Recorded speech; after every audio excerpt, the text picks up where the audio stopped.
Selamat pagi Bapak Ibu rekan-rekan sekalian. Selamat datang kembali di rapat bulanan Panitia Farmasi Terapi Rumah Sakit Sehat Itu Indah pada tanggal 22 Maret 2021. Saya mengucapkan terima kasih kepada Bapak Ibu rekan-rekan sekalian yang sudah menyempatkan waktunya untuk datang pada rapat hari ini. Perkenalkan, saya Apoteker Rafindra sebagai moderator sekaligus notulen pada rapat hari ini. Sebelum memulai rapat, mari kita awali dengan doa. Berdoa menurut agama dan kepercayaan kita masing-masing dipersilakan.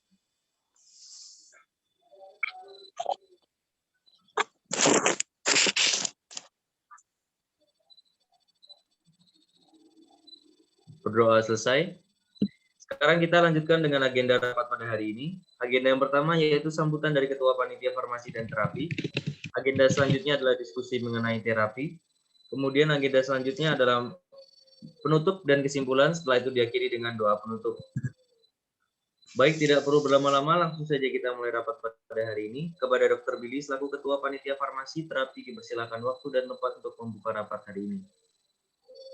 Baik, terima kasih kepada Apoteker Rafindra. Selamat pagi rekan-rekan apoteker yang saya hormati. Terima kasih karena rekan-rekan sekalian telah meluangkan waktu untuk menghadiri rapat Panitia Farmasi Terapi pada pagi hari ini. Sebelumnya perkenalkan, saya Dr. Billy selaku Ketua Panitia Farmasi Terapi di Rumah Sakit Sehat Itu Indah.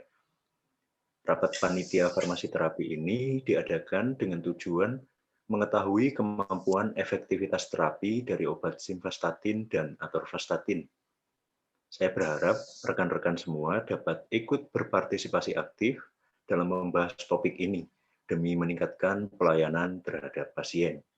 Sekian sambutan dari saya. Terima kasih.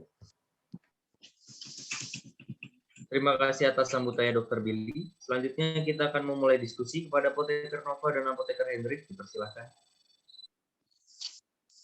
Baik, terima kasih untuk kesempatannya. Kita akan membahas mengenai terapi penurun kolesterol. Kolesterol adalah work substance yang pada dasarnya tidak buruk untuk tubuh, karena dibutuhkan untuk membangun sel dan membuat vitamin dan hormon lainnya. Tetapi, terlalu banyak kolesterol bisa menimbulkan masalah yang ditandai dengan perubahan jumlah lipoprotein dalam tubuh, yaitu peningkatan LDL-C dan penurunan HDL-C. Sehingga keduanya digunakan sebagai target terapi baik primer maupun sekunder. Target primer berupa menurunkan nilai LDL-C dalam tubuh, karena LDL-C dapat mengikat lemak dan zat lain yang kemudian bisa menumpuk dan menyumbat arteri. Kemudian, target sekunder berupa peningkatan nilai HDL-C, di mana HDL-C membawa kolesterol berbahaya menjauh dari arteri dan membantu melindungi dari serangan jantung dan stroke. Pada umumnya, diberikan obat golongan statin berupa atorvastatin, fluvastatin, pravastatin, rosuvastatin, dan simvastatin sebagai penurun konsentrasi kolesterol LDL dan digunakan sampai dosis terbesar yang dapat ditoleransi untuk mencapai target konsentrasi kolesterol LDL, serta mampu mengurangi risiko kematian pada pasien yang berisiko tinggi terkena penyakit kardiovaskular. Statin mengurangi kadar kolesterol serum.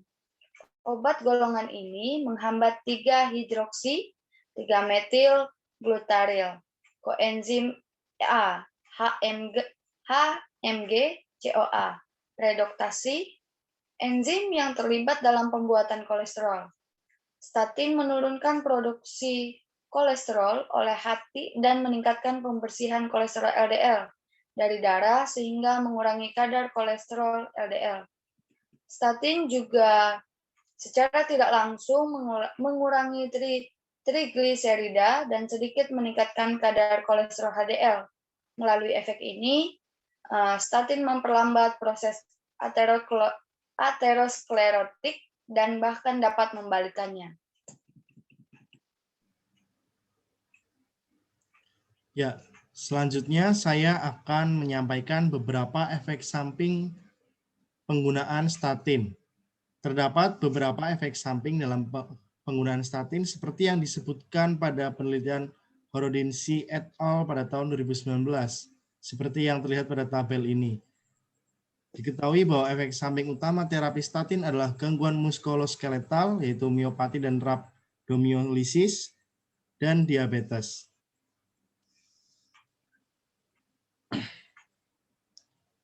Miopati ditandai dengan kelemahan dan nyeri otot yang tidak dapat dijelaskan, serta tingkat kreatin kinase 10 kali lebih tinggi dari batas normal atas.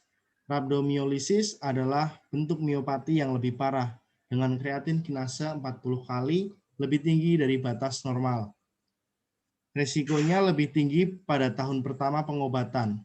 Setelah pemberian dosis meningkat, biasanya nyeri otot atau ketidaknyamanan tidak terkait dengan pengobatan dengan statin. Tetapi pasien merasakan gejala yang disebabkan oleh statin karena mereka diberitahu tentang efek samping statin ketika mereka memulai terapi. Namun demikian, statin dosis tinggi sekalipun seperti atorvastatin 80 mg setiap hari atau simvastatin 20-80 mg sehari tampaknya memiliki efek samping yang minimal. Efek samping lebih banyak muncul sering pada orang yang lebih tua dan pada pasien dengan komorbiditas terkait dan polifarmasi seperti gagal hati, gagal ginjal, penyakit otot yang sudah ada sebelumnya, hipotiroidisme, diabetes mellitus. Baik, terima kasih kepada rekan-rekan apoteker untuk pemaparannya. Selanjutnya saya membuka sesi tanya jawab. Kepada rekan-rekan saya persilakan untuk bertanya dalam diskusi ini. Terima kasih, saudara moderator. Saya ingin bertanya, beberapa efek samping dari penggunaan statin kan sudah dijelaskan. Lalu bagaimana dengan keamanan atau safety dalam penggunaan obat statin, khususnya simvastatin dan atorvastatin yang kita diskusikan dalam rapat ini? Baik, terima kasih untuk pertanyaannya, dokter. Dalam penelitian Chen et al. Pada tahun 2016, ditunjukkan bahwa pada pasien Asia dengan terapi atorvastatin tidak menunjukkan adanya gejala rhabdomyolysis untuk analisis keamanan muskuloskeletal. Pasien yang sudah lama menggunakan terapi atorvastatin mengalami mialgia, namun pelaporan khusus yang terjadi masih sedikit. Kemudian untuk simvastatin, analisis keamanan termasuk klinis terkait obat AE dan perubahan dari nilai dasar untuk parameter yang terkait dengan pertumbuhan dan pematangan seksual. Tidak ada perbedaan angka yang signifikan secara statistik dari efek samping klinis atau laboratorium terkait obat yang dialami oleh kelompok placebo versus simvastatin. Efek samping klinis yang paling sering dilaporkan yaitu pada nyeri perut, sakit kepala, dan mialgia. Namun tidak ada pelaporan khusus yang serius. Baik, untuk saudara penanya, apakah sudah terjawab? Terima kasih untuk penjelasannya. Kemudian saya juga ingin bertanya lagi, bagaimana penggunaan terapi atorvastatin dan simvastatin untuk pasien dengan usia yang beragam? Karena kita ketahui bersama bahwa pasien di rumah sakit ini cukup bervariasi. Ada yang muda dan juga ada yang lansia. Itu bagaimana ya?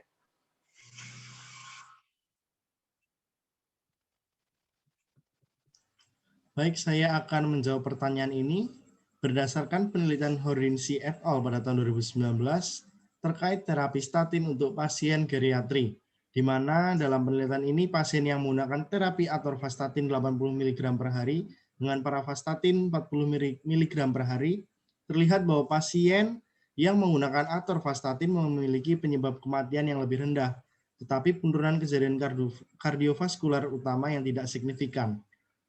Lalu membandingkan pengobatan dengan simvastatin dengan placebo selama 5 tahun. Terjadi penurunan sebesar 18% terkait kematian koroner dan 25% terkait kejadian koroner. Individu dibagi menjadi 3 kategori usia. Yang pertama kurang dari 65 tahun, kemudian rentang 65 sampai 70 tahun, dan yang ketiga lebih dari 70 tahun. Dan tidak ada perbedaan yang signifikan antara kategori usia tersebut. Perawatan dengan paravastatin memiliki hasil yang serupa. Ditemukan juga pada jurnal ini, miopati biasanya muncul bagi pasien yang menggunakan dosis statin tinggi, khususnya bagi pasien yang mengonsumsi simvastatin 80 mg per hari. Selanjutnya, terkait pasien pediatrik, dalam penelitian oleh Eilan et al. Pada tahun 2010. Pada penelitian ini terlihat bahwa outcome terapi simvastatin dan atorvastatin memiliki hasil yang tidak jauh berbeda. Namun untuk simvastatin diperlukan penambahan dosis sebesar 10 mg per hari menjadi 20 mg per hari, kemudian menjadi 40 mg per hari. Sedangkan untuk dosis atorvastatin tetap 10 mg per hari. Hal ini menunjukkan bahwa keefektifan dari atorvastatin lebih unggul daripada simvastatin.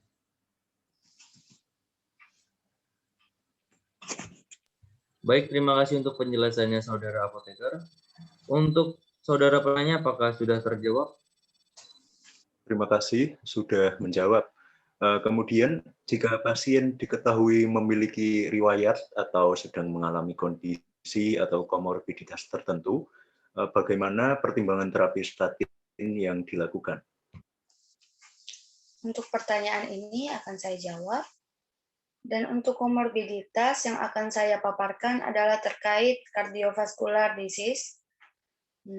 Berdasarkan penelitian oleh Ito pada tahun 2012, statin dapat berinteraksi dengan obat-obat yang digunakan dalam terapi CVD, seperti golongan kalsium channel blocker, antiaritmik, warfarin, dan gemfibrozil.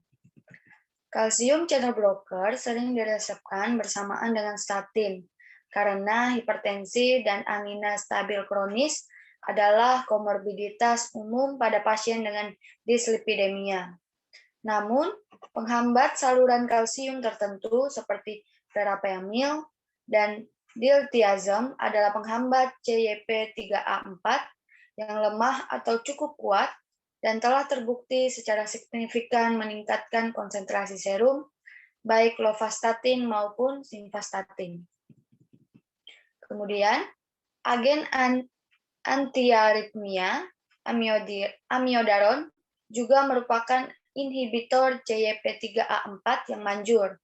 Sebuah studi tentang terapi amiodaron bersamaan pada AE terkait statin menyimpulkan bahwa meskipun kejadiannya relatif jarang, dokter harus waspada tentang keluhan terkait otot pada pasien usia lanjut yang menggunakan beberapa obat yang sedang dirawat dengan statin dan amiodaron.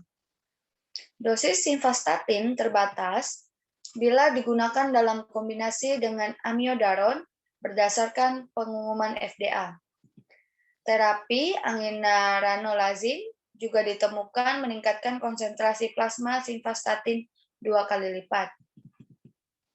Statin telah terbukti mempengaruhi rasio normalisasi internasional atau INR ketika diberikan bersama dengan warfarin. Interaksi secara khusus ditandai dengan simvastatin dan interaksi juga telah dilaporkan dengan fluvastatin. Data terbaru menunjukkan bahwa polimorfisme CYP2C93 memprediksi interaksi antara warfarin dan simvastatin.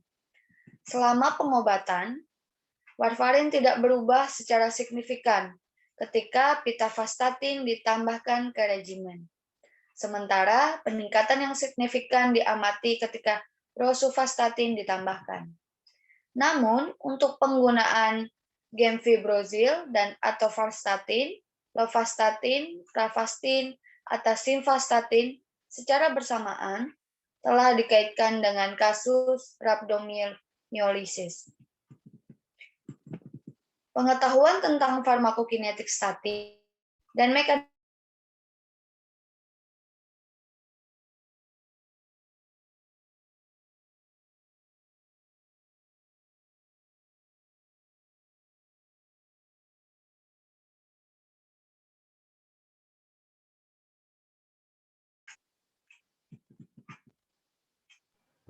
Maaf, mungkin bisa diulangi untuk bagian yang terakhir. Untuk bagian yang pengetahuan tentang farmakokinetik bisa diulangi Apoteker Nova. Saya akan ulangi. Untuk pengetahuan tentang farmakokinetik statin dan mekanismenya dari interaksi memungkinkan dokter untuk membuat pilihan terapeutik yang lebih baik, memungkinkan pendekatan individu untuk regimen berdasarkan profil pasien dan obat yang menyertainya. Apakah cukup jelas? Sudah. Baik, terima kasih Apoteker Nova. Untuk saudara penanya, apakah sudah terjawab? Baik, terima kasih. Kemudian saya juga ingin bertanya lagi untuk perbandingan antara terapi simvastatin dan atorvastatin. Bagaimana perbandingan efektivitas penggunaan terapi simvastatin versus atorvastatin? Apakah keduanya sama-sama efektif? Ya, baik. Terima kasih. Akan saya jawab.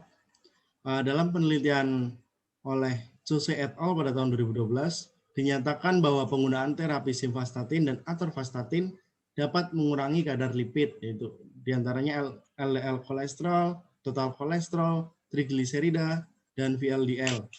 Tetapi atorvastatin menunjukkan hasil penurunan kadar lipid yang lebih signifikan. Pada penelitian ini, peneliti membandingkan efektivitas atorvastatin dan simvastatin pada enzim hati, SGOT, SGPT, bilirubin, dan kadar albumin. Dan didapati bahwa tidak ada obat yang meningkatkan kadar enzim hati secara signifikan dibandingkan dengan baseline, di mana tidak merusak hati, tidak ada efek samping serius yang dilaporkan dalam penelitian.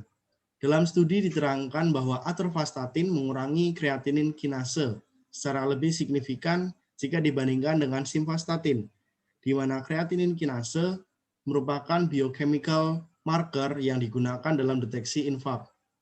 Dalam studi ini dilaporkan bahwa pretreatment atorvastatin mengurangi insiden cedera miokard selama intervensi koroner dengan placebo, dan dalam jurnal ini disimpulkan bahwa atorvastatin lebih efektif jika dibandingkan dengan simvastatin untuk terapi pada pasien hiperlipidemia. Kemudian saya akan mencoba menambahkan hal yang sama dijelaskan pada penelitian yang dilakukan oleh Pasupati et al.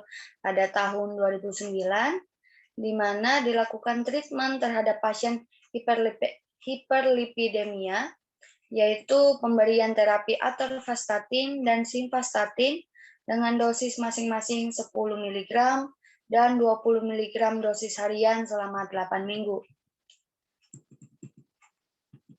Hasilnya menunjukkan bahwa atorvastatin 10 dan 20 mg menurunkan kadar kolesterol, LDL, dan trigliserida lebih besar dibandingkan dengan simvastatin. Dan pada penelitian ini didapati kesimpulan bahwa atorvastatin lebih efektif dibandingkan dengan simvastatin dan memiliki keamanan yang hampir sama. Hal ini dapat dilihat pada tabel yang disajikan.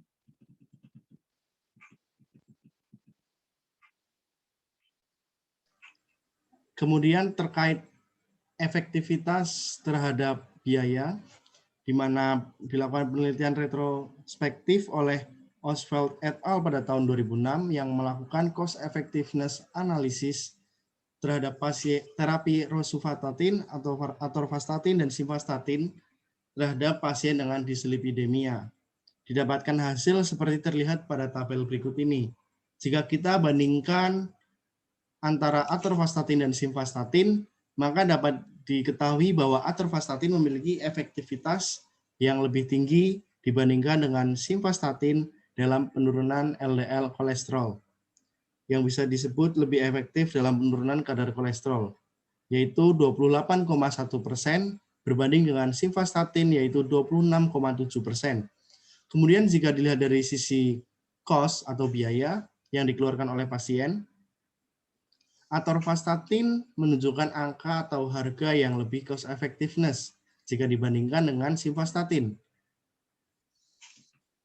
Namun pada beberapa kasus dan penelitian lain juga ditemui bahwa simvastatin memiliki harga yang lebih murah dibandingkan dengan atorvastatin. Tetapi untuk memberikan efektivitas terapi yang maksimal, baik digunakan atorvastatin sebagai pilihan dengan harga yang relatif tidak jauh berbeda.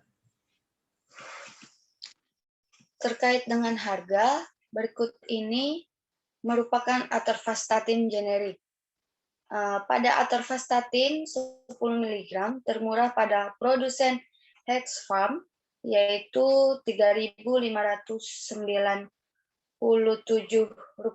per tablet, dan termahal pada produsen Pratama Nirmala, yaitu dengan harga Rp3.807 per tablet.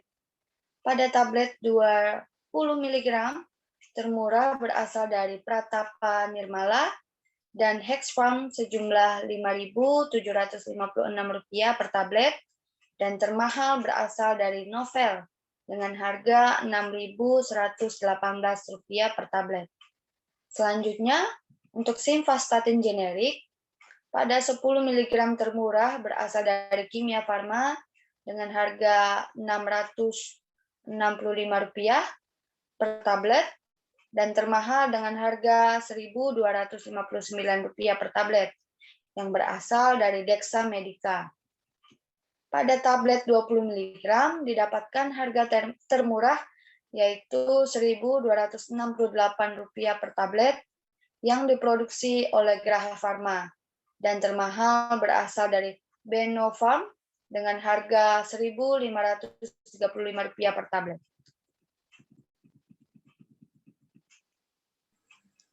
Kemudian untuk atorvastatin branded name, branded product, baik pada komposisi atorvastatin 10 mg maupun 20 mg, harga termurah adalah Tavora yang berasal dari Kalbe dengan harga Rp4.283 per tablet dan Rp6.220 per tablet.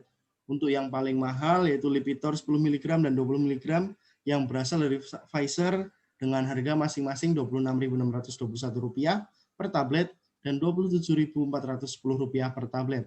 Dan untuk simvastatin, branded name, branded product, baik pada komposisi 10 mg dan 20 mg, paling murah adalah Norpid Film Coated yang berasal dari Graha Pharma dengan harga Rp415 per tablet dan Rp744 per tablet. Untuk yang paling mahal yaitu Valemia 10 mg, produksi Sanbe dengan harga Rp12.898 per tablet, dan Lesvatin 20 mg, produksi Gracia Farmindo dengan harga Rp21.754 per tablet. Baik, terima kasih pada rekan-rekan apoteker yang telah memberikan jawaban dan penjelasan. Untuk saudara penanya, apakah sudah terjawab? Baik, terima kasih atas penjelasannya. Saya rasa semua pertanyaan sudah terjawab. Baik, jika sudah tidak ada lagi pertanyaan atau tanggapan, mari kita akhiri rapat panitia farmasi hari ini. Kesimpulan dari rapat hari ini adalah kita mengetahui bahwa efektivitas dari atorvastatin lebih unggul dibandingkan dengan simvastatin meskipun dengan harga yang sedikit lebih tinggi. Semoga hasil ini dapat dipertimbangkan tenaga kesehatan Rumah Sakit Sehat Itu Indah untuk keefektifan terapi mana yang lebih baik dipilih untuk pasien. Terima kasih pada rekan-rekan apoteker dan dokter yang telah hadir dalam rapat panitia farmasi terapi pada kesempatan ini. Sekiranya rapat pada hari ini cukup, dan semoga dari hasil rapat dan diskusi ini dapat membantu kita sebagai tenaga kesehatan dalam memaksimalkan pelayanan kesehatan melalui pemilihan terapi yang optimal. Saya selaku moderator mengucapkan baik terima kasih dan mohon maaf apabila dalam melaksanakan tugas saya sebagai moderator dalam rapat ini terdapat kesalahan. Karena kita mengawali dengan doa, maka sudah seharusnya kita menutup dalam doa juga.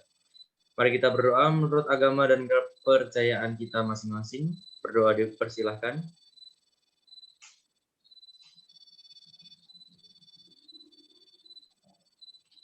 Berdoa selesai. Sampai bertemu di rapat PFT selanjutnya. Stay safe untuk semuanya dan salam sehat selalu.